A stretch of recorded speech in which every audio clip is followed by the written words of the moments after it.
Yesterday's arrest of Nation Media Group's parliamentary editor John Nkaissery in the precincts of Parliament has sparked outrage, with leaders and Kenyans protesting against what has been construed as a deliberate effort to intimidate the media for exposing corruption.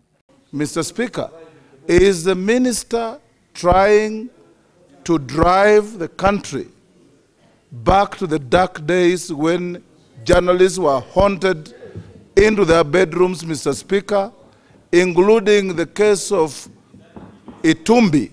I'm demanding a statement. Anybody who is arrested as a suspect or on account of commission of any offense, he has a right under Article 50 to remain silent, and that has not changed. Police pounced on Nkaissery for penning a story on suspicious spending at Nkaissery's ministry.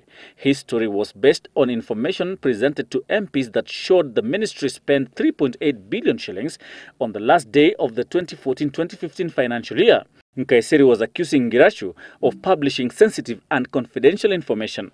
But in the National Assembly, House Speaker Justin Muturi was categorical that the journalist was within his rights to write the story.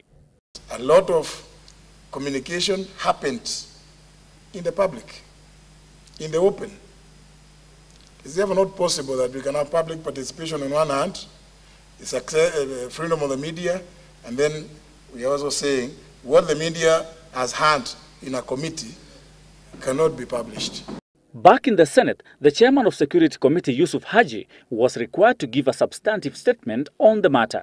Nkaissery would also face criticism from Jubilee legislators. The thinking in the government side is that the arrest has given the opposition more fodder to bash the ruling coalition in the wake of criticism over several corruption scandals.